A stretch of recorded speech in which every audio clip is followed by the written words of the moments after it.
getting hit multiple times coming out of that bike section. More drivers coming to blows.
Well, hello and good afternoon, everybody. Welcome back here to Slow Motion Broadcasting, and welcome to Season 4 of 2025 for the Metro Auto Build Weekend Warriors League. This is round number 1 of this season, coming to you today from Oulton Park. My name is Ron Maunz. Alongside me in the commentary booth is Charles Boshell.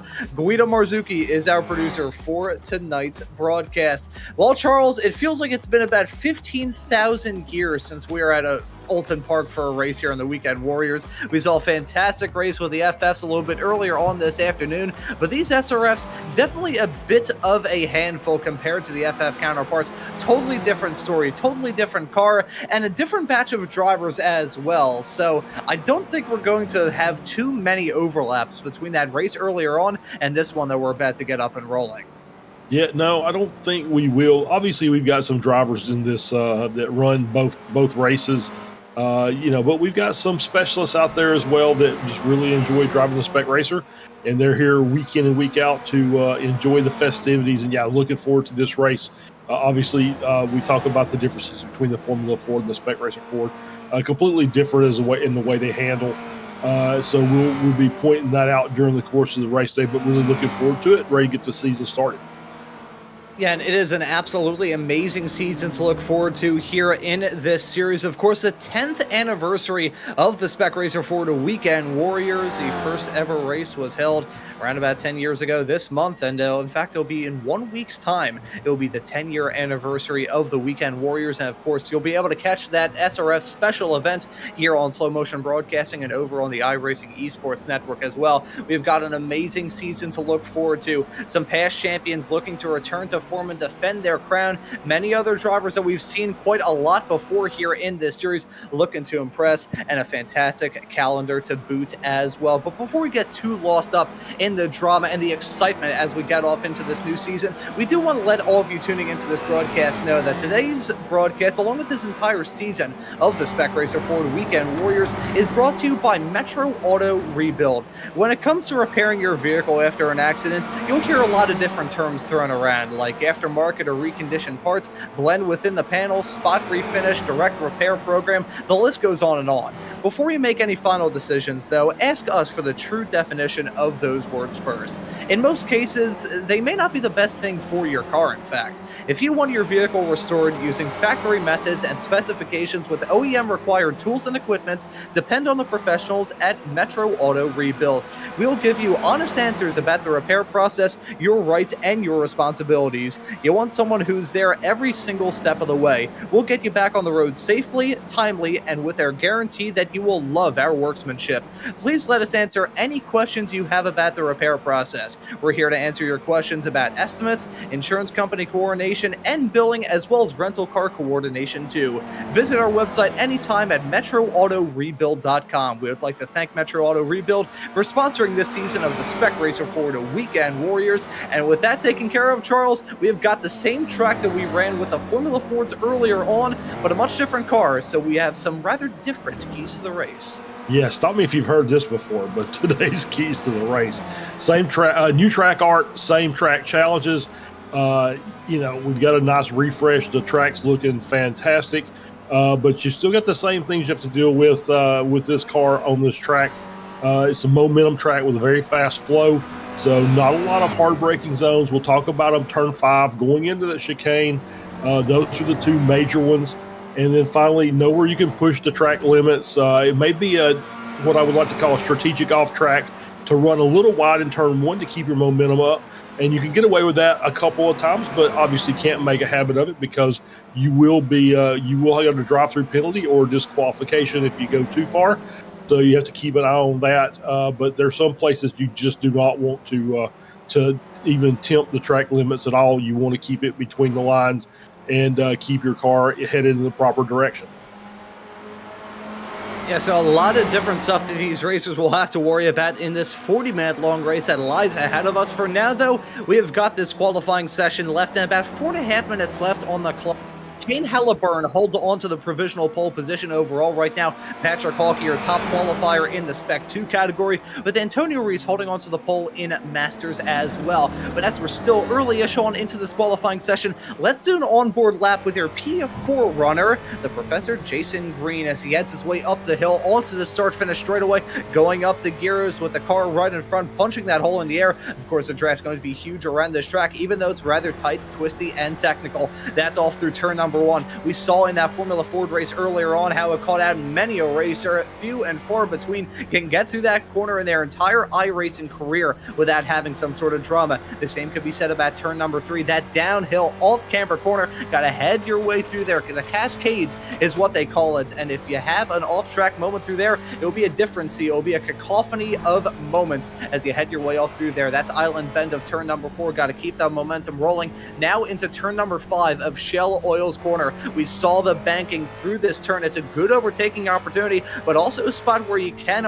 really mess up your day. Turn number 6, not really a corner of note. It just kind of keeps you on your toes before you head off onto the longest flat-out blast on the entirety of this lap, the Hilltop Chicane. Cresting over that hill, hey, I wonder where they got the name from, down into the Hislop Chicane. We mentioned this earlier on. The tire bundles on the inside of this section are black holes. If you hit them, your race is done for. there. You got to worry about that. Got to worry about the exit as well. So Jason Green with a little bit of a wiggle coming out of there, hit that curb. Got to worry about that all throughout this race. Now up through into the final sector of this lap, and it all starts with Druids, turn number 12. This two-parter corner with that crest on the high side, gonna keep you on your toes as you exit the turn.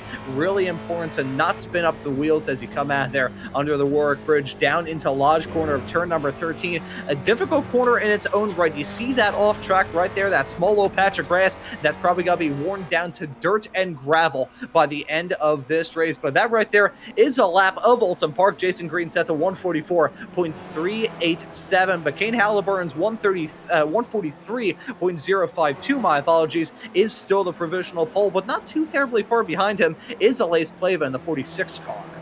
Yeah, Pleva had a really good qualifying time, only 700ths off of Halliburton's fast lap as we see a car going wide. That's the 905 car, Brad Cathcart. Just a little bit too far out of sight of Lodge there. I'm sorry, Druids there. So we see the 12 car, that is Halliburton, coming and going, losing the rear there, coming out of Lodge and almost getting picked up before he tows back to the pits.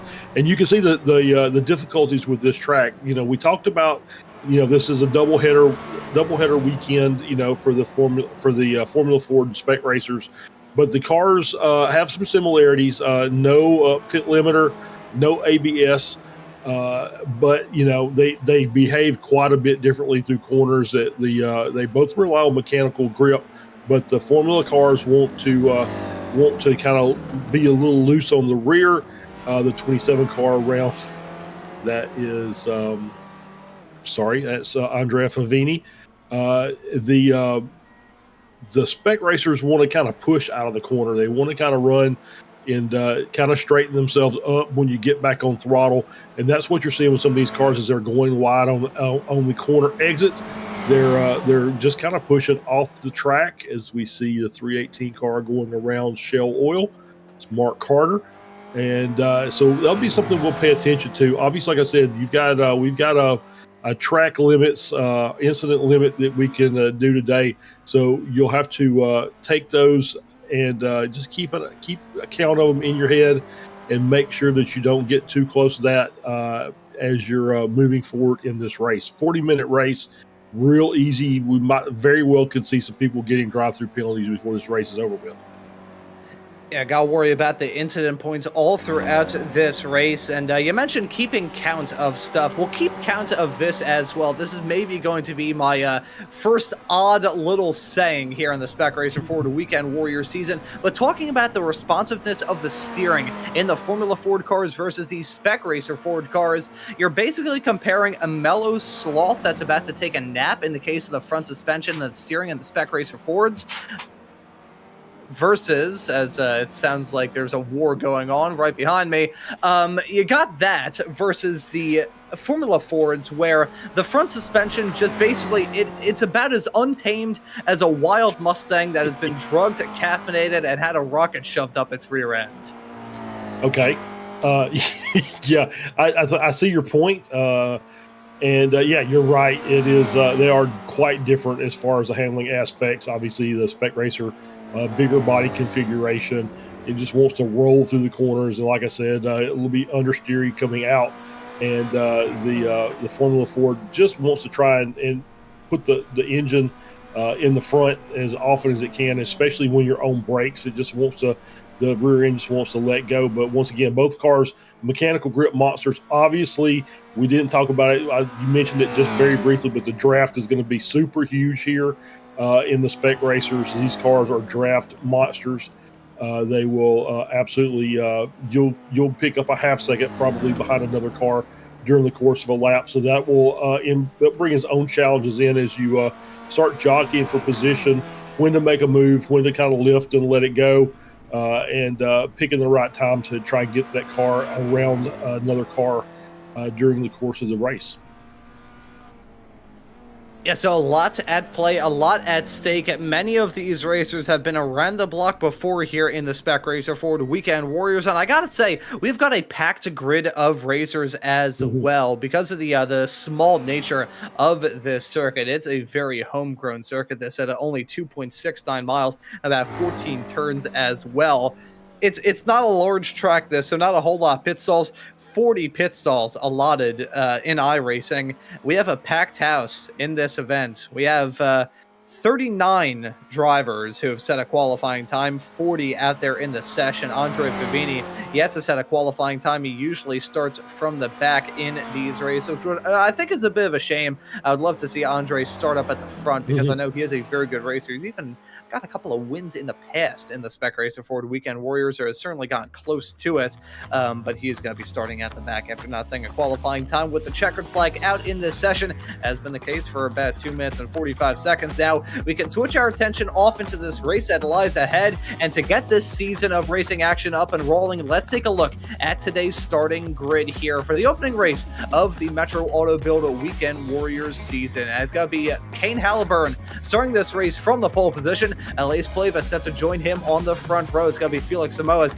and Nathaniel Schramm making up row number 2. Jason Green and Josh Wilkie, SMB's very own, going to make up row number 3. Wilkie, top qualifier in the Spec 2 class. Eric Luke, who started last season with a win at Interlagos, will start in P7, alongside Patrick Hawkey, the Brit behind the wheel of the number 16 car, starting in 8th. Yanchi Lin will start this race in 9th. Antonio Reese in the Masters category, starting from the Masters pole and running out your top 10. Colin Earl will start in P11. Dirk Braun, your reigning Spec 2 champion, will start this race in P12. Jason Perry in 13th. Adam Bradshaw in 14th. Curtin Nunez in 15th. Joshua Justice, after the win in the Formula V's yesterday here on SMB, will start at P16. Right behind will be Ben Rycroft and Dan Witzak, with Jörg Mani and Thomas Renders rounding out your first half of the field. Yep. Philip Berry starting in 21st. Matt Thompson outside row 11 in 22nd. Tom Gradwell starts in 23rd. Brad Cathcart will start in P24. P25 is Daniel Wood. Andrew Love is in 26th position. Kevin Adrian starts 27th. And Alexander Gorson starts 28th. Hugh Simpkins starting in 29th.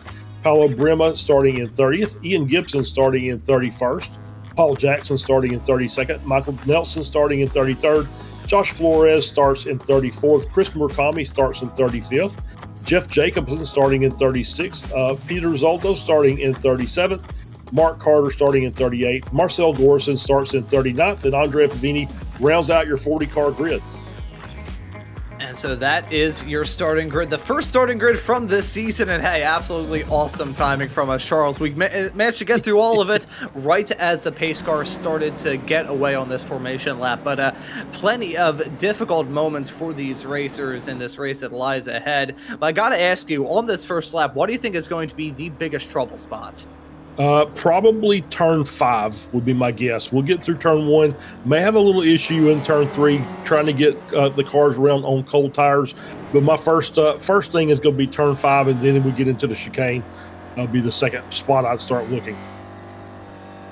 Yeah, the chicane got to be tough. Turn 5, pretty much spot on there in terms of what I was thinking as well. Maybe turn 1 going to be a bit of a trouble spot, potentially turn 3, but there's still a lot of drama, a lot of excitement to look forward to here in this 10th anniversary season in the Spec Racer Ford Weekend Warriors. That pace cars come down pit lane, the green flag is out, and the drivers are on their way, and it's a pretty even keel start with both of our front rotators, with Kane Halliburton holding on to the race lead. But here we go, a dive down into turn number 1. That's gutsy, nearly making contact between Kane Halliburton and Felix Samoa. Some drama a little bit farther behind. Adam Bradshaw, Jörg Mani, Alexander Gorson, many a racer up onto 2 wheels there. I think I saw somebody monster truck over another car.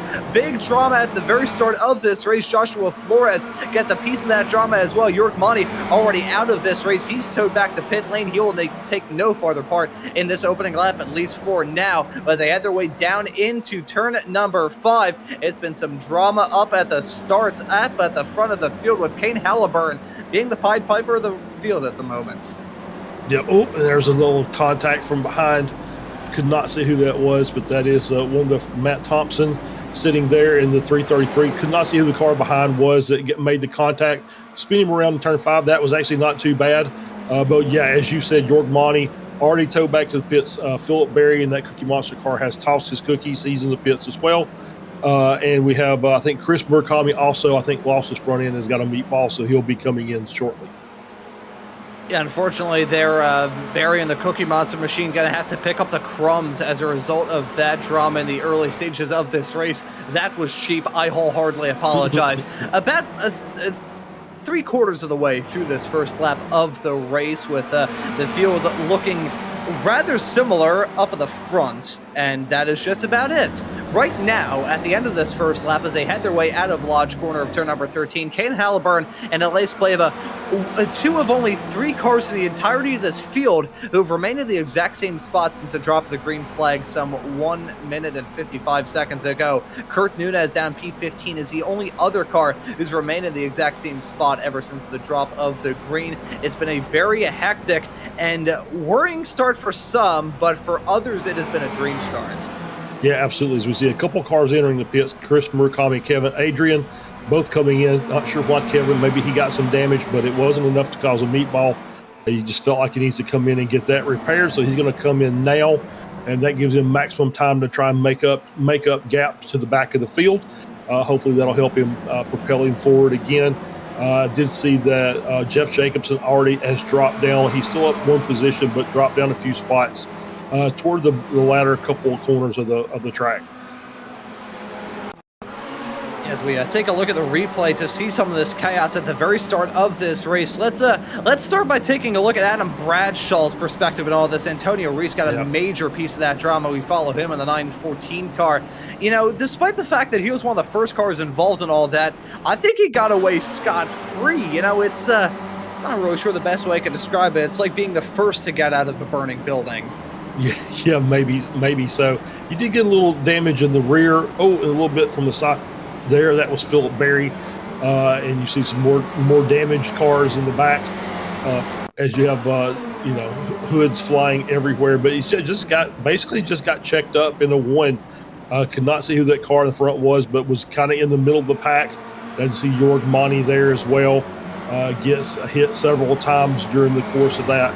And it's just, that's when you're on a smaller track and with a big grid, you're going to have issues like that where they just kind of run out of room, and that's exactly what happened there.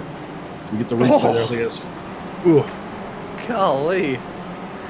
I'm not sure who that was that did the monster trucking over another Spec Racer Ford in the midst of that drama at the start of this race. What a wild start, though, here at Oulton. We were expecting some drama, and we certainly got it in spades as we take a look at Adam Bradshaw's perspective and all that drama. It should be noted, Bradshaw's still out there on the racetrack, missing the front clip off of his Spec Racer Ford. Now, that's good for cooling, but not good for much else. So that's going to be a rather poor start, as you can see Murakami was the one that popped up the wheelie, but I'm curious who Murakami hits, because whoever Murakami rear-ended in the midst of all that drama ended up on 2 wheels, both left side tires, but like 3 feet up in the air. That was absolute madness as they headed their way off through turn number 1. I guess it is a good thing that I gave a special shout out to turn number 1 in terms of the bits of drama at the opening part of this race. Yeah, and there's the contact. I think that was the 377 car that was the initiator, Hugh Simpkins, behind that just got caught up there and made the contact in the rear to Matt Thompson. And so I think both cars were still running, but they're a bit off. Thompson's down 7 positions. And we've got some cars, still battling up here at the front. They're starting to what happened to Pleva during all this? He's already down. He's down to 4th position. 3 seconds off. Halliburton out by himself. Wonder what the deal is with Alish. I'm going to look through to see what happened to Elias Pleva. I'm looking through in terms of the times that he set thus far in this race. Was a little bit slower on the last lap compared to lap 2. Of course, we're only on lap 4, so not a whole lot to work with when it comes to that. But lap 2, it was in the 144.6s, 144.7s, I should say, and then the next lap was in the 146s. So something bad must happen to Elias Pleva. Either you got hung out to dry or what the deal was, I'm not too sure. As that right there was Peter Zoldlos as a moment for him as he headed his way through turn number 3. Not the first time that we've seen a driver have a spin coming out of turn number 3 today. No, absolutely not. As we're getting on board here, this is play. Oh yeah, just little lockup going into the chicane there. Offline now, it's going to get swamped. Jason Green's going to move to the outside. 26 car is going to follow him. That's Nate Schramm. They're going to just get the good run coming out of the chicane.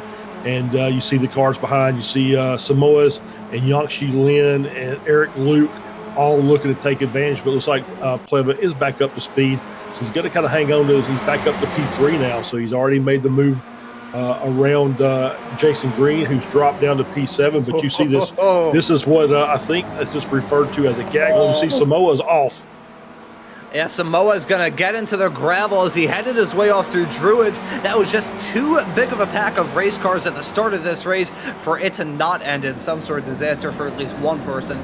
Felix not getting the good rub of the green there. Let's take a look at that drama. You can see that stacking up. Holy cow, that could have ended in catastrophe on about several separate times. But Samoa is running into the back of Alace Pleva. I'm not sure if Pleva just coated the back of his car with cooking oil or what, but around he went. Yeah, absolutely. Is just great bit of control there.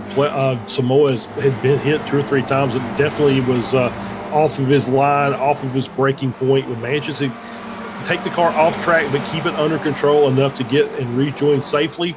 And he's going to be back into this before long. These guys are fighting too hard. It's just bringing all the cars behind closer in. And this pack that was about 5 cars is probably going to end up being about 12 before it's all over with. At this point of the race, I'm not really sure if anybody knows what's going to happen next. It's been a wild and frenetic start here at Oulton Park for round number 1 of this season. Want to touch on the classes, though, as it stands in the early stages of this race with only about 8 minutes on the clock.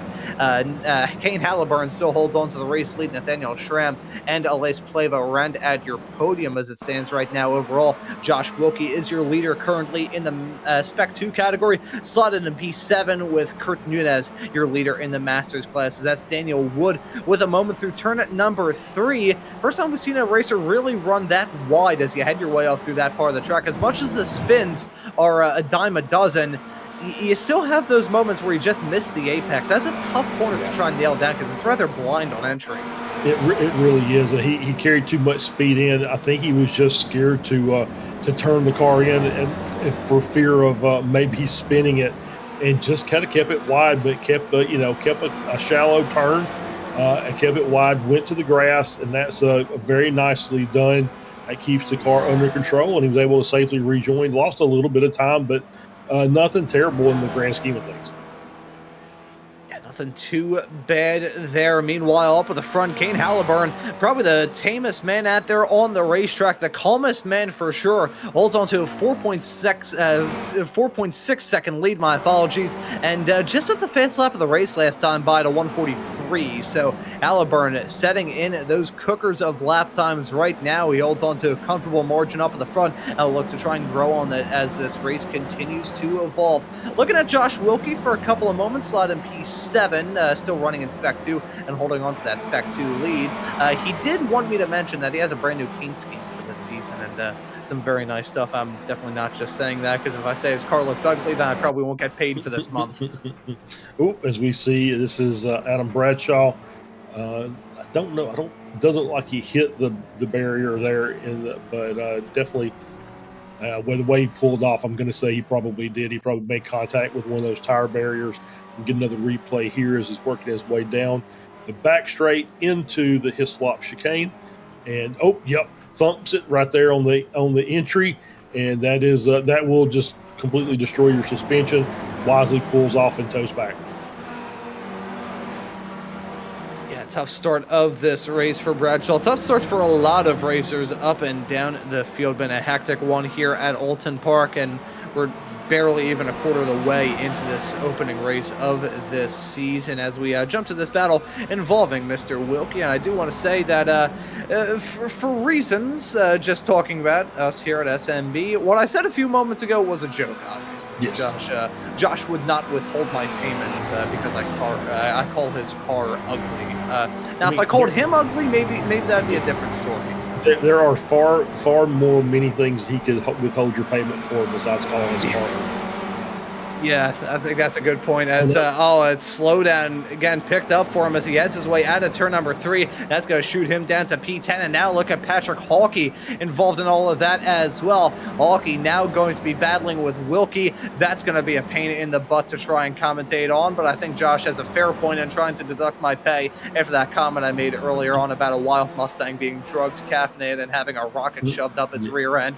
For now, though, we've got some cars really motoring along in this battle for the final 2 podium spots. Nathaniel Schramm and Lace Pleva being tailed right behind by Yanchi Lin. They've broken away from the front end of Jason Green and Eric Luke, those two, and Colin Earl involved in a battle with themselves, Felix Mose and Jason Perry as well. Right behind is Pandemonium. This 3-car breakaway, though, a small little source of calmness. Yeah, for sure. Yeah, Kane up there by himself. Excuse me, as my lung collapses. Yeah, Kane up there by himself, Schramm, Pleva, and Lynn running in that 3-car pack. And then you got a 7-car pack back here, starting with Jason Green, all the way down to Patrick Hawkey in 11th. And then you've got another pack with Braun, Justice, Rycroft, and Nunez running from 13th to 15th, or 12th to 15th. So you see the packs are starting to form. And it's really just up to Kane. Kane's just going to he's got another slowdown. There's Jason Green, and see how he's going to bleed this time off, if he's going to lose a position or if he can safely get this done. He's pulled over to the left. He's going to allow Eric Luke to get past. See who else is going to get around him. Looks like it's going to be Earl and Samoas as well. So he'll drop to the back of that 4-car pack, and they'll continue racing.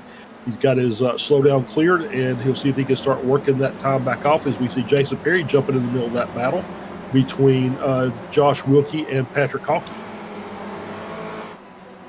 And with the battling still going on all throughout this field, we jump back to this one involving Andrew Love and Paolo Breme as they had their way off through turn number 5. Oh, he held on to it. He kept it out of the wall. Andrew Love going to drop down like a stone thrown into a pond, but he avoided the tire barriers, and that, I think, is the greatest notion of it all. Andrew Love making that step up to Masters here this season, and Formula V's were pretty all right. The Formula Fords were a little bit hair racing, but I don't think it was nearly as hair racing as that moment as he headed his way out of turn number 5, clipped that grass, lost it out of the turn. He still holds on to a spot inside the top 30 and still has a clean race car, but that could have been oh so close to utter catastrophe as he headed his way off through there.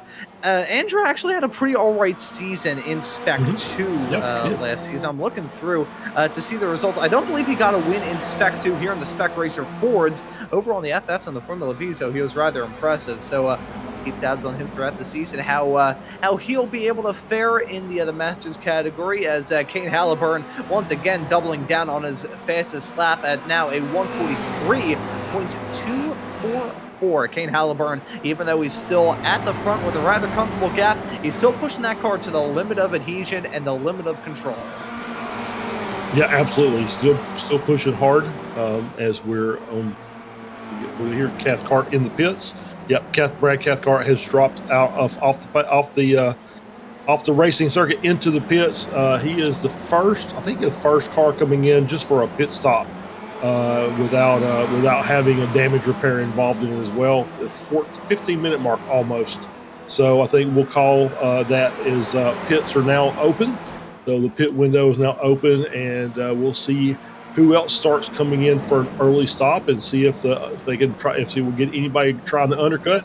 Ooh, Jason Green go wide. He just missed the entry there to the chicane, and just wisely takes the runoff area, and is going to have to work a slowdown there, get that cleared, and he's going to give up several more positions there. It's going to drop him all the way down to 15th, but he's back on track, and still early days yet. We've still got 25 minutes or so left in the race.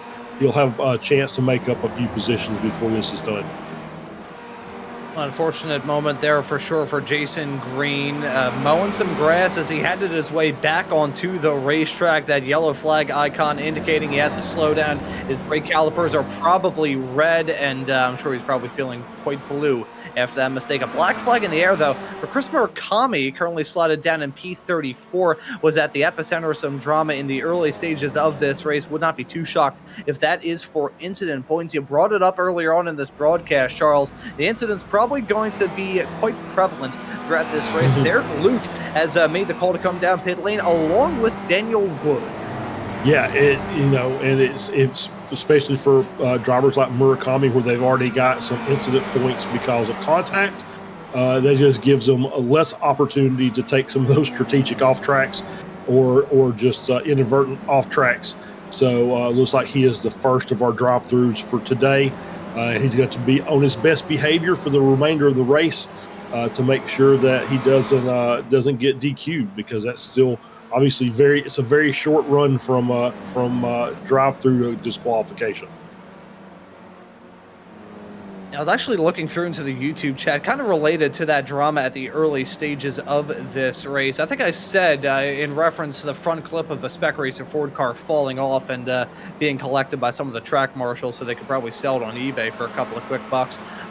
Cooling. The added cooling effect when you do lose the front clip. That's not for the engine, that's for the driver. It's the special air conditioning mod here in the Spec Racer Fords. Doesn't help you heading down the straightaways, but it does make you feel nice and refreshed all throughout all of these events as well. Dirk Braun holds on to the final spot inside the top 10. It's a bit of a train that he's got with himself, Josh Justice right behind Ben Rycroft, and they have to go a little bit farther back to find Kurt Nunez, Jason Green, and others. Kane Halliburton once again improving on his fastest lap, now at a 1:43.081. I feel like Kane has just been saying, okay, I got the fast lap of the race last time by.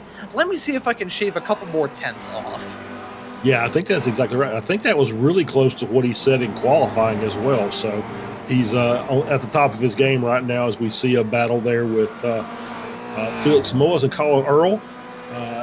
And we switch over here, and this is, I believe, Tom Gradwell with a slowdown. Looked like he got that probably at the exit of turn one. So he's going to have to ease off the throttle for just a bit there. There we go. It's cleared. And we're back to this battle for P2. Nate Schramm, Alice Plevy, Yangshi Lin up there sitting in P4. They've stretched the gap out to Felix Samoas in fifth, 3.2 seconds. So it is truly a three-car battle amongst these three. And we'll see if we got Matt Thompson in the pits, I believe. And Peter Zoldos is in there as well. So more takers of pits. And Zoldos with a black flag as well. So once again, a racer involved in the chaos at the start of this race coming to another black flag. Probably will not be the last of those, frankly. It was a lot of being and banging, roughing each other up as they headed their way down into turn number one. The drivers up at the front, they're probably quite happy to see the pure pandemonium that went on behind them and say, you know what, we got a clean run. We're running quite good. I wonder, though, was this actually... I think it's pit entry speeding. Oh, yes, it is. Yep. I was watching his pit stop time, and it's up to not quite the 40 seconds, but I think when he comes out, it'll be 40 seconds plus what he would normally stop for, which means that's going to be a pit entry. Got 56.5 stop, so that's 16.5 second stop plus a 40-second penalty. And so he's now going to come out, and we'll have to keep it on him, make sure that he doesn't speed on exit as well. So to add insult to injury, it looks like he's going to be clear. So he's back out on the track, but obviously it cost him, quite a bit of time serving that penalty. Colin Earl, Tom Gradwell, Dan Witzak all in the pits for their stop. Earl's already done. He's out. Witzak and Gradwell are now out as well. So it looks like the stops are around 16-second mark. So pretty solid stops. Felix Amos has also came into the pits. So he is the leader out there of all the cars who have pitted, running in 21st with a 14.8 second stop time. Ooh, as we got a side-by-side fight between Jason Perry and Josh Wilkie down into the chicane, and that's got to be Wilkie holding on to that spot inside the top 5. That is a two-pronged maneuver. Not only does Wilkie quite like to have a good run this season, but he also wants to have a bit of a buffer between himself and Patrick Hawkey right behind the number 16 car. Able to get that with a small little gain. May not be a lot, but one car can make a huge difference. As Drew Simpkins, I think, was briefly down the pit lane, that or it just blinked out. Yeah, no, there he is back there on the track. It looked like he was in pit lane. I think he might have just blinked slightly because it looked like his name was grayed out, but a slowdown for him and a pit stop for Yanchi Lin up at the front. So the pit stops yet again going on, and Josh Wilkie got coming to the pits as well. Gotta say, that pit entry here at Oulton Park is rather sketchy. We saw it in the Formula Fords earlier on, and we saw it with the moment for Peter Zoldlas a couple of moments ago when he came down pit lane and picked up a black flag as a result of a pit lane misadventure, carrying way too much speed in. That's one more thing to raise about these Spec Racer Fords. Not exactly the most grabby brakes in the world. Spec Racer Ford cars basically come with a couple of tabs of Alka-Seltzer put in the brakes master cylinder. Yeah, absolutely. I'm just kind of looking at the timing and score, and I'm just noticing there's a couple of drivers out there. Our timing and scoring software does not always accurately reflect off tracks because of the way iRacing sometimes changes track limits and doesn't always keep it up to date. But Alexander Gorson, Andrea Favini, and actually our leader, Kane Halliburton, are all pretty high up there. So I don't know if they found kind of a hidden feature there that there's the place they can maybe do a little track cut that doesn't cost them an doesn't cost them an incident point, or if they're just really pushing hard and not really paying attention to their off tracks. So as we continue to keep tabs on this race here at Oulton Park, now officially halfway past this race, I do want to bring in a little bit of nostalgia from about a year and a half ago on my first ever full season covering the Weekend Warriors way back in the spring of 2024. It was a nice spring day. We were running the Formula Fords at Imola, and I remember I made the mistake of having my window open on a nice spring day, and there was a weed whacker outside my window that made sure I didn't have a single moment of peace. Dirk Braun making the call to come down pit lane from 8th in this race. Just want to touch on that before I continue on with a small little meandering story from me. I think I've made the same mistake again because I've decided to have my window open on this wonderful late summer, early fall day, and now they're deciding to do some sort of work on some of the neighbors' houses. So I'm going to have to go and close my window so it doesn't sound like my microphone is getting whacked with a hammer. Yeah, that's probably a good idea. So so we'll keep an eye on the stuff that's going on. I believe that is Hayne Halliburton, our race leader, headed down the backstretch again as we're at the 23.5-minute mark of this race. Andrew Love is now jumped into the pits for his stop. Top 12 drivers still yet to pit, along with Andrea Favini and Marcel Gorson have yet to make their stops as well. So we've got 14 cars out there that have yet to make their pit stop. We've got a double black flag for Hugh Simpkins and Brad Cathcart. So looks like we've got, this looks like from what I'm seeing, this is going to be. I think they touched. I think they made contact. Cathcart with a disqualification. So Cathcart's gone, Simpkins, black flag. Looks like we've got Alexander Gorson now with a black flag. So the incident points are starting to rack up. So yes, I think these here. Go ahead. Yeah, I was just going to say, I think these two came to blows. Yes, they did. They touched down into the turn. They were stuck together into the wall. They're going to go. Simpkins, pretty much as soon as he picked up that meatball flag, he decided to call it a day. I think Cathcart may be in the process of rejoining the track, may have gotten involved in some drama with himself and Alexander Gorson, because right about the same time that Gorson picked up that black flag, Cathcart picked up the DQ. So there may be a little bit of correlation going on between those competitors, but last time we saw a double black flag like that, I'm pretty sure it was a couple of seasons ago at Donington Park when Marco Panero and Felix Simoes got themselves DQ'd in the same exact split second. Yeah, well, because they made contact with each other. So it was one of those, and it was very close to the end of the race. I believe that was Jason Green picked up the win. But yeah, those guys got double disqualification on the last lap. as they were battling hard to coming out of the chicane. As we do have another couple cars. Ian Gibson, Calabrima are in the pits as well. I believe I saw a couple other ones. Rycroft and somebody else, could not remember who it was, but Rycroft also came in for his pit stop. Might have been Colin Earl, as we're on board here with Jason Green running in 5th. And so we're now down to the top 8 plus Andrea Favini still yet to pit. Yeah, so still a decent amount of this pit cycle left to go. Got a lot of it taken care of, but we're getting into the crunch time for the most important stops in this race. And here comes one of them, Kane Halliburton from the dominant race lead. He's pretty much been in the cruising lane ever since the drop of the green flag. As the drama and the chaos broke out behind him, he was able to jump out into the race lead from the pole position and just drive off into the sunset. Aleix Pleva now going to jump into the race lead. He stays out for another lap. The same can't be said about his one-time sparring partner of Nathaniel Schramm or Jason Perry or Jason Green or Kurt Nunez. Josh Justice, on the other hand, going to run with the same strategy call, run with the same play call as Aleix Pleva. So those two going to stay out for one more lap. We'll have to keep eyes on Felix Moes. We saw him have an off-track excursion a little bit earlier on in this race. I think he's about to head his way onto the start-finish straightaway right now, and I don't believe he has come down pit lane, so Samoa's going to stay out for a lap. Kane Halliburton comes out in P3 at the moment. Nathaniel Schramm exits out in 2nd, and going to keep eyes to see what that gap is. About 7.6 seconds separating those two in what is basically net P1 and P2. Yeah, so Schramm did pick up a little bit of time during the pit stop cycle, as we see a car coming back onto the track. Thank you, Zoldus, coming back onto the track, so we're still on board here. Andrea Favini in the pit, so he's made his stop.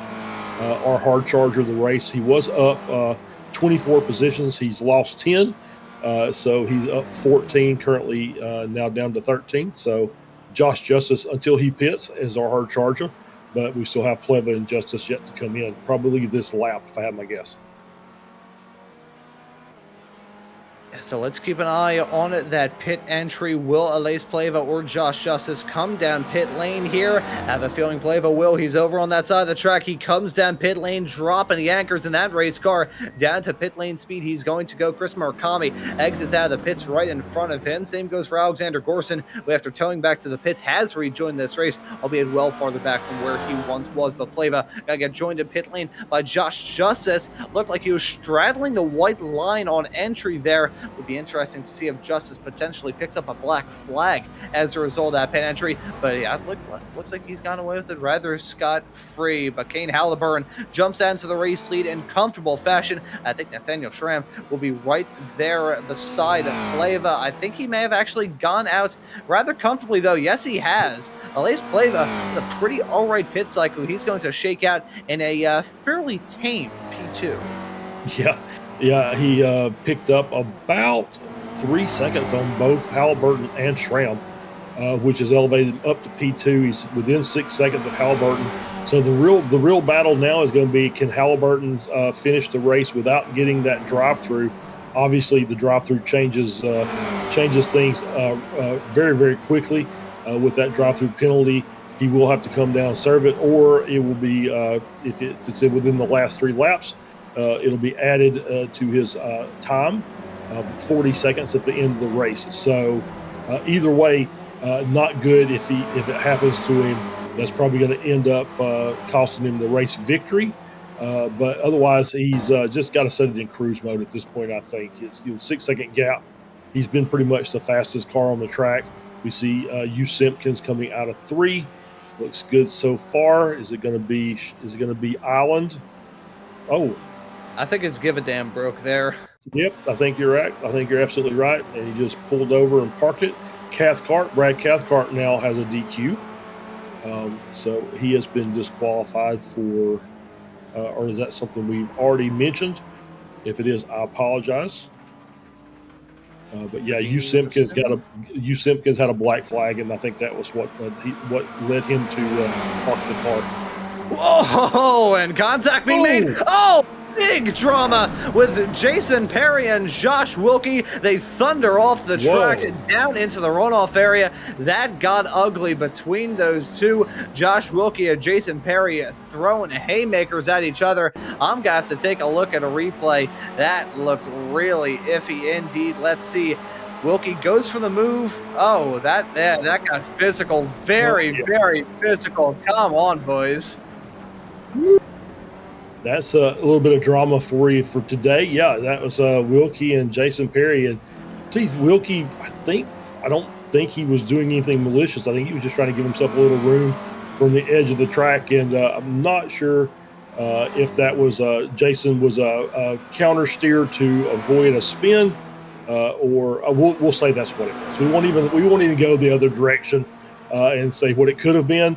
We'll just say no, he was just losing the car, and that was how they had to correct it, and it caused a contact, and both cars crashed into the barrier.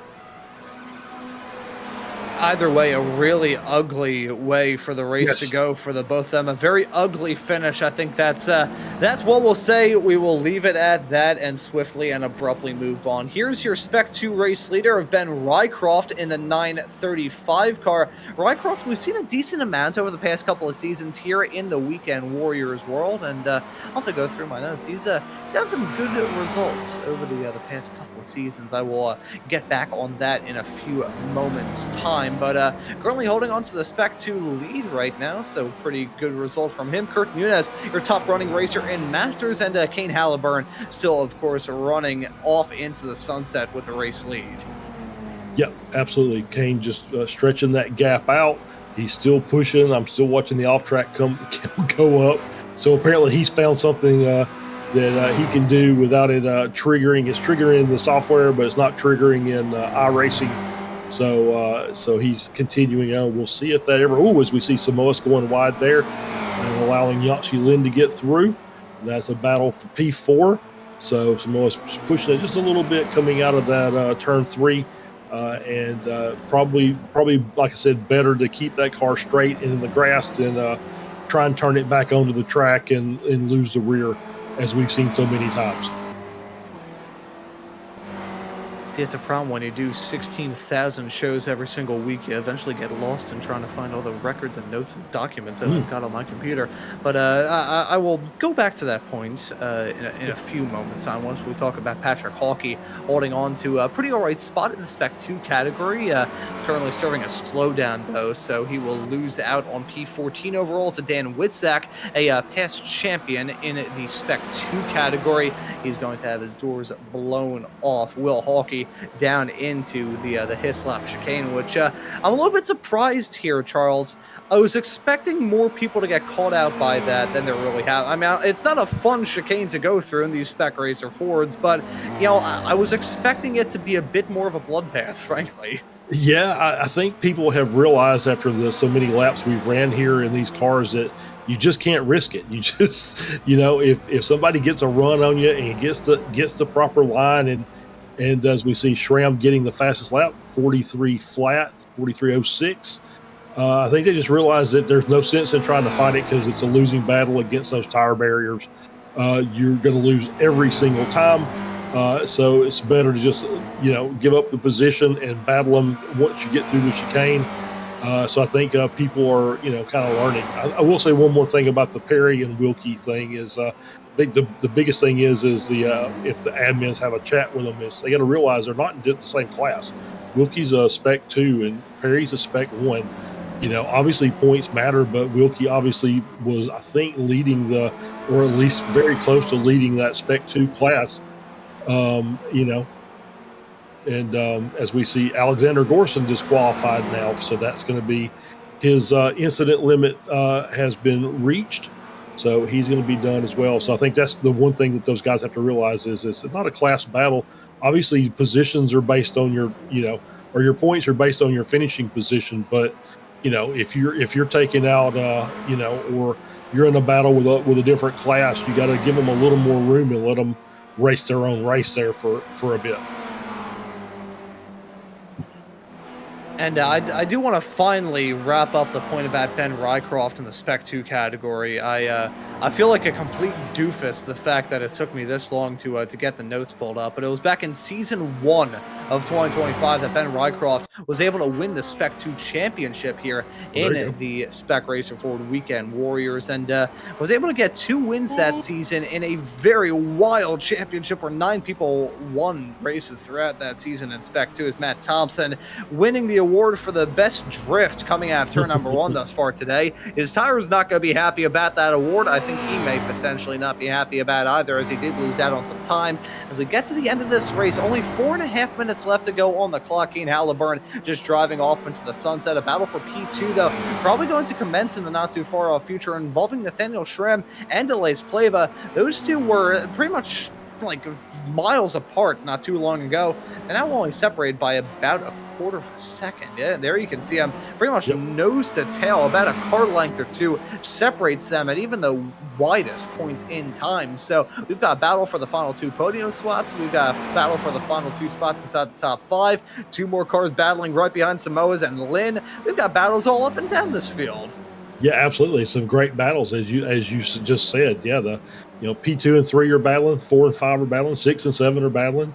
We've got Rycroft trying to track down Jason Green for P9. You got a 3-car battle with Justice, Nunez, and Renders that are all in 3 different classes, but are racing each other on track. And then you got Witzak, Reese, and Honky, another 3-class battle a little further back to inside the top 16. So there's still some good racing going out here, even though Halliburton is now lapping cars. That's him going around Murakami. We see Marcel Gorson with the black flag, so he's going to have to come in and serve his drive-through penalty, I believe. So he's going to drive through the track. We'll probably see him as we're on this shot here. And there you see him on the inside. As P2 and 3 go by. So he's, we haven't talked about Marcel, but as we see that just struggling a little bit there coming out of the chicane. But the first time we actually, as we see another spin coming out, he's got the rears overheated at this point. And so you just got to get this straightened up. His first adventure with us was an adventure, to say the least. He was being called out regularly for spins and mistakes. But he was actually in a Formula Ford race earlier. We didn't mention his name one time, so this is the first time we mentioned him today. So he's already having a better run, as we see Ben Rycroft in the pits. Oh, that's going to give the Spec 2 lead. Yeah, what is going on with Rycroft? That's going to give the Spec 2 lead to Thomas Renders. What in the world has happened to Ben Rycroft in that 735 car? This is a bizarre way for his race to go, a heartbreaking end with only about a lap left to go. I believe Kane Halliburton will begin the white flag this time by, so only about one more lap of racing action here at Oulton Park for Halliburton and everybody else throughout the field. But a big kick in the shins for him had to have been fuel. I'll look through to try and figure out what the deal was there. That's a heartbreaking moment, though, for Ben Rycroft. He was on track for a Spec 2 win, and his first win in the Spec 2 category, I got to imagine, since Season 1. So we'd be looking at probably about 9 months since he got it, but that's unfortunate for him. As I said a few moments ago, the white flag in the air. One more lap of racing action for Kane Halliburton to seal the deal on what has been a very masterful drive for him up to this point here at Oulton Park. Battling going on between Nathaniel Schramm and Pleva. Pleva dropping down a little bit there as he headed his way down into the turn, probably saving up a run for the back half of the circuit, the tail end of the circuit, literally and metaphorically, as here we go. It's Yanchi Lin and Felix Samoes heading down into turn number 3. Thought there was going to be some battling between those two. I think they're going to save it yet again. 2 Weekend Warriors veterans. Felix Samoes celebrated his 5th year in the Weekend Warriors world just last season, and Yanchi Lin has certainly been around the block before in those Spec Racer Fords and the Weekend Warriors period. So let's see how it'll work out between these two in this battle for the final 2 spots inside the top 5. Thomas Renders dropping down as well. He's involved in a battle with himself and Antonio Reese, so nothing too much much to worry about. If he does get struck by a falling anvil, it'd actually be Patrick Hawkey right there in the spot to try and get it done, as here comes Nathaniel Schramm and Pleva down into the chicane. They hold on to the same spots right behind, though. Look at Yanchi Lin trying to fight down the inside of Felix Samoas all through the chicane. The 30 and the 31 duking it out, one getting in front of the other, and that was the 31 of Samoas holding on to P4. That was some gutsy stuff, though, from Lin, going for the dive off into the turn. If the killer tire bundles on the inside weren't present throughout that chicane, I think he may have been able to get that move done at the end of the day. But meanwhile, we jump to what has been a brilliant drive from Kane Halliburton as he heads his way onto that start-finish straightaway. It'll be victory here at Oulton Park. There's a checkered flag for Kane Halliburton. He wins it here for round number 1. A photo finish right behind, though, potentially going on. Nathaniel Schramm getting a run put on him by Pleva. They come to the line. 5 thousandths of a second. Another photo finish behind. Samoas and Lind come across the line in 4th and 5th. I'm waiting to see anything else. Colin Earl and Eric Luke will cover by about 0.2 of a second, which is a vast yawning chasm compared to the gaps a little bit farther up the road. Jason Green and Dirk Braun may be battling. I think Braun not going to be able to give us a photo finish there. But holy cow, what a race here at Oulton Park. We still have to wait to catch our breath with these drivers coming across the line in these very close finishes. Yeah, absolutely. Great run, Kane. Obviously,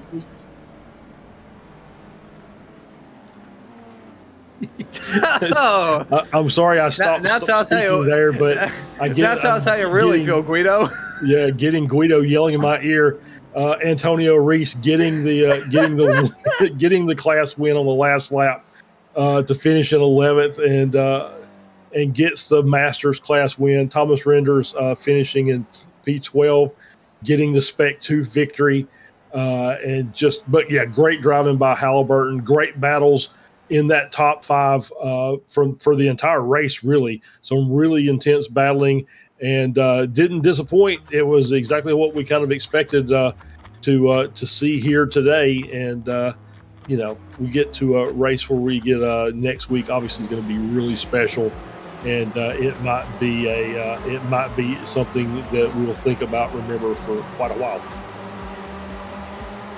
Oh my God, folks! I'm gonna break the fourth wall here and say that if you were in Charles and I's seat, hearing Guido in the production truck as Antonio Reese was able to get the win in Masters, you would be laughing just as much as we are.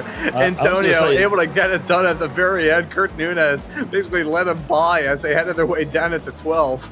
I wonder if Kurt Nunez may be getting the Thompson Trophy today, running out of gas on the last lap. Hey, you can't say that in my ear when I'm on the air, Guido. You can't use those words. Actually, with my standing here at S&B, I can tell you what Guido said. He said, fiddlesticks. Yeah, he did. So, yeah, that's the...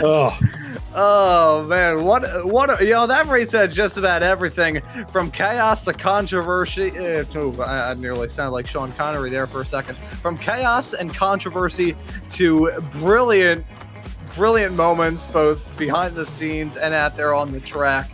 What a way to get this season up and rolling here for the Metro Auto Rebuild Weekend Warriors League here for Season 4 of 2025 with the Spec Racer Forwards. Here are your results at the end of this race. By the way, Kane Halliburton is your race winner at the end of it all. Nathaniel Schramm going to finish 9.8 seconds back in P2.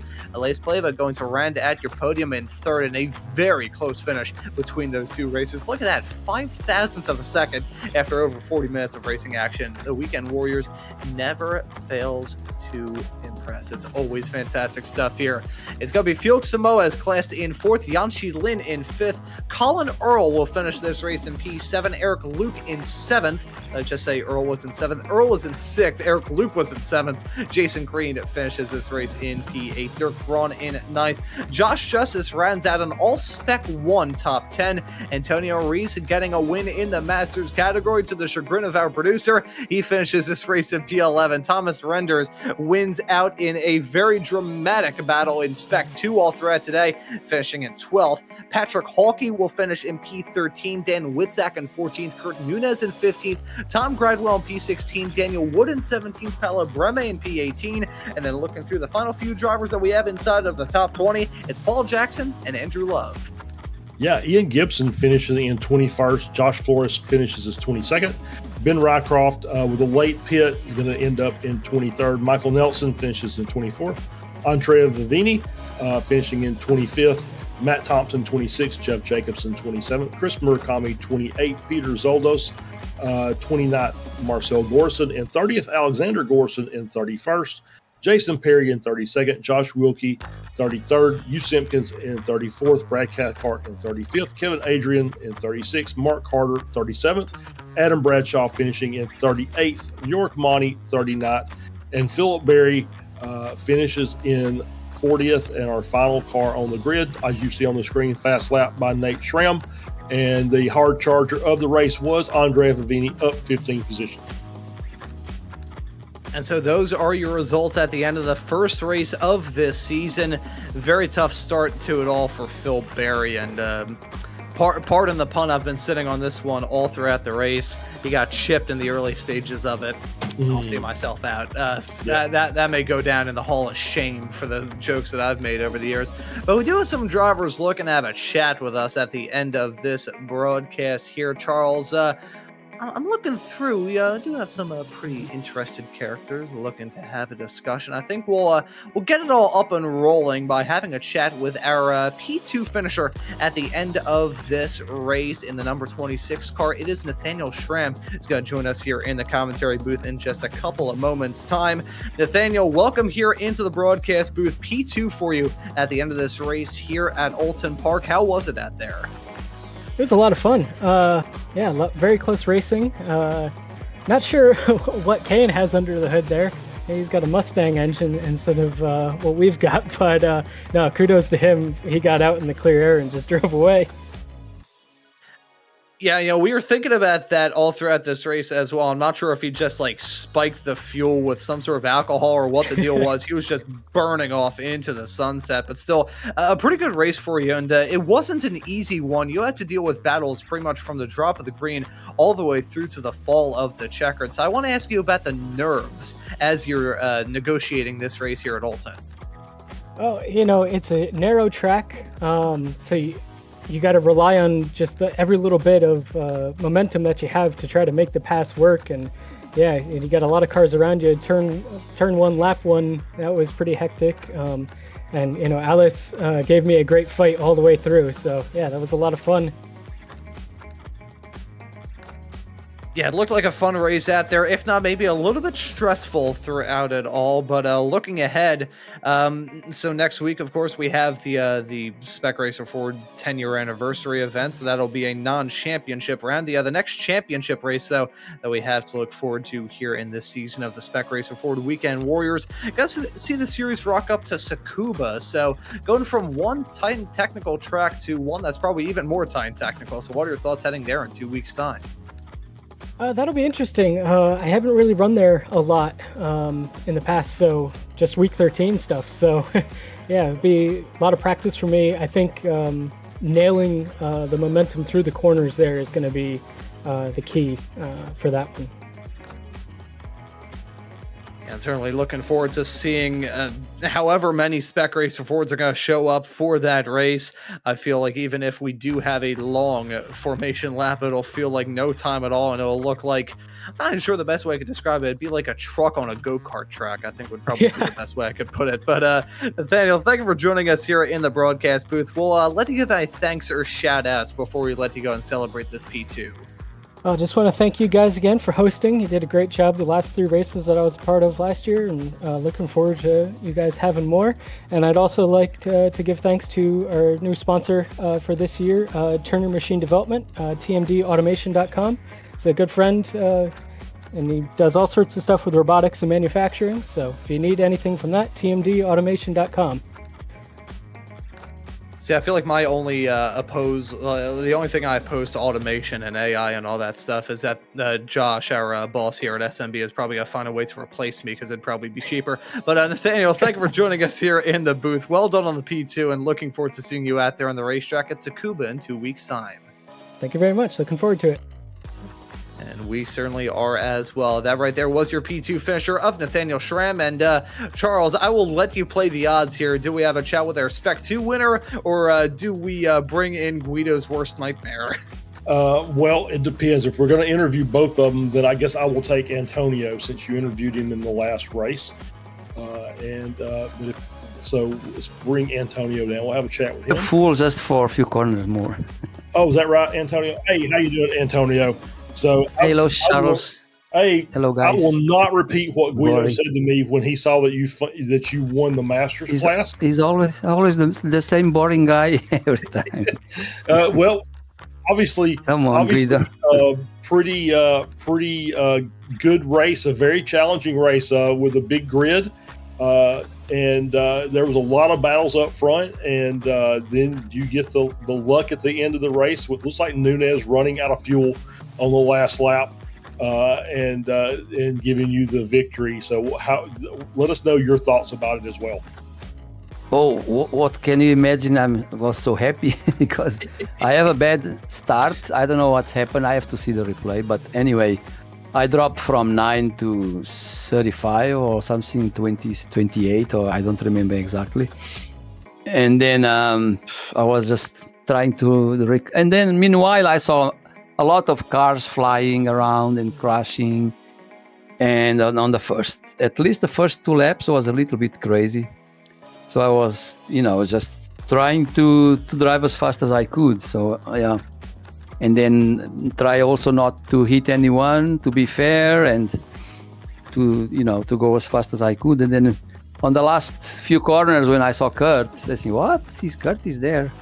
Let's try to pass." But yeah, Kurt was slow. He was really with no fuel. Yeah. I didn't realize that, but after the race finished, then I was talking with on the waiting room, and then they was explaining that Kurt have no fuel. So yeah, but yeah, it was a good race. It was really amazing. It was very, very challenging. And today I was with the knives on my tooth. I was pushing hard. There you go. So we obviously got the 10th anniversary race next week, but in 2 weeks we will be at Tsukuba. And I think I was on the broadcast the last time we went there, and it was a big grid, and it was pretty chaotic. So, what are your thoughts? Well, we will see. I remember Tsukuba. I was taken out as well on the 3rd corner, I think. Well, let's see if this time will be not this papaya stuff. Papaya. Yeah.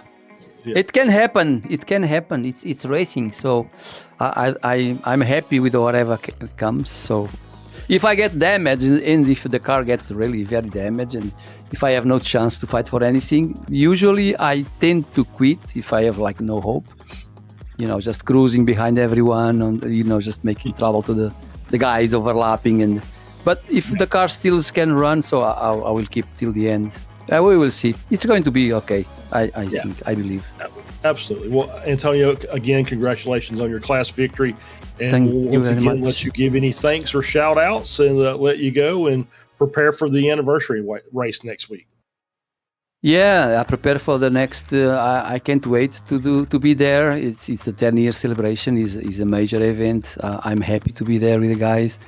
And thank you guys for the broadcasting, you, Guido, and Ron, and and also for the sponsors. We get a new sponsor for all the season. I think he's from Chris Murakami City from Seattle. I was checking that company was sponsoring the Specs race. Joshua Flor's company. Okay, cool. Thank you, Joshua. And for the drivers, for the Weekend Warriors community, everyone all over the world, thank you so much for racing, to have a good time, and that's it. My wife was as well. Yeah, absolutely. Make sure we get her in there. All right, Antonio, we'll see you next week, and look forward to hopefully hearing from you again. Yeah, I hope to see you guys. Take care. Bye. And that right there was our Masters winner, Antonio Rees, joining us here in the broadcast booth. And we got a little bit of time left to have a chat with our Spec 2 winner at the end of this race. Thomas Renders now joining us here in the broadcast booth. Thomas, welcome in. It's the Spec 2 win for you at the end of this race here at Oulton Park. How was it out there?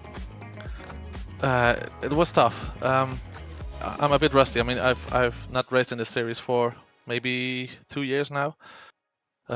But yeah, it's just such a warm welcome back, and yeah, the respect on the track is still the same, and it's just amazing to drive here.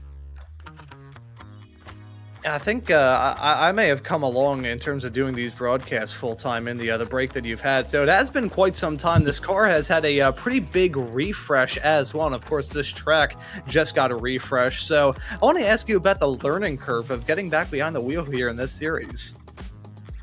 Yeah, it feels a lot of the same, but also a bit different. From what I remember, the rear was a bit better, but yeah, it's tough getting back from GT3s into this car, and it's a lot looser, and that it's tough, but it's also good fun. So, and you get a lot of learning out of that into other cars and series as well. So. I feel like going from a GT3 to a Spec Racer Ford is basically like going from a Formula V to a Formula 1 car. That's a pretty big leap for you, but hey, worked out pretty well for you here in this race at Oulton Park, walking away with a Spec 2 win. We've got the 10-year anniversary Weekend Warrior special event next week, so the next championship race for this season is going to be at Tsukuba in 2 weeks' time. Are you going to be out there on the racetrack for that, and if so, what are your thoughts heading to it? I'll definitely try to be there, and yeah, I don't know what my schedule is in about 2 weeks, but yeah, the track is not really my kind of track. It's a lot of hairpins, and yeah, with this loose rear, it's just tough when trail braking into these hairpins not to lose the rear. But yeah, I'll definitely try to be there, and of course I'll have a lot of fun. That's the most important thing. We all like to have a good time here on the Weekend Warriors, whether it be here on the broadcast or you drivers out there on the racetrack. Gave us a good one to talk about here today, Thomas, and thank you so much for joining us here in the broadcast booth. We'll let you give any thanks or shout-outs, though, before we let you go and celebrate the Spec 2 win. Yeah, just all the drivers on track. I mean, yeah, like I said, I've not raced here for about 2 to 3 years, I think, and yeah, the respect and the camaraderie on track, it's just amazing. That's what you drive for. Gotta love the Weekend Warriors community. You always love to see it. But Thomas, thank you for joining us. Congratulations on the Spec 2 win, and looking forward to seeing you out there on the racetrack at Tsukuba in 2 weeks' time. Thanks. And that right there was our Spec 2 winner of Thomas Renders joining us here in the broadcast booth. Charles, what a way to get this Spec Racer Ford season up and rolling. Yeah, great race at a classic track. We had a lot of good battles and some a little chaos here and there, but nothing major. I'm sure that we'll all get everything sorted for Tsukuba in 2 weeks. I was just sitting here looking at the entry list for the anniversary race. 36 cars so far signed up. Some names that you'll be familiar with, some names blast from the past. As they say, so looks like we're going to be in for a really good race next week.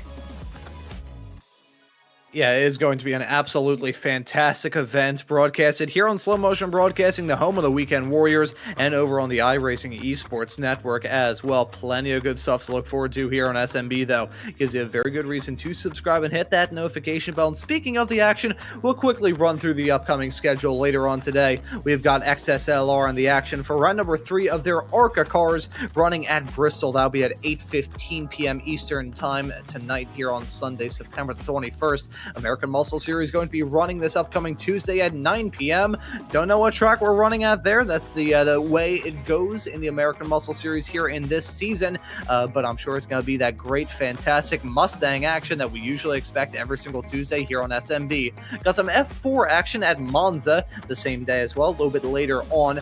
Wednesday, we've got 2 rather different races, so to speak. Sebring going to play host the first ever race of the Extreme Motorsports Ferrari Road Oval Challenge Challenge. That'll be at 8:10 p.m. Eastern. And then later on that evening, we'll be able to cover the action from the Sim Racers Group F3 Series running at Autodromo Hermanos Rodriguez. Of course, next weekend, we've got some brilliant racing action to look forward to in the Weekend Warriors world. We talked about it just a few moments ago. The 10th anniversary Spec Racer Forward Weekend Warriors anniversary special event. That'll be at Road Atlanta, a non-championship race. Many of the past stars and the past names that you've seen in the Weekend Warriors world before, along with many of the names that you see out there on the racetrack every single Sunday here on SMB, will be out there on the track. If you can't catch that here on SMB, catch it over on the iRacing channel. That's going to be a heck of a lot of fun as well. So you can see everything on screen right there. Gives you a good reason to subscribe and hit that notification bell so you never miss out on any of the racing action. Once again,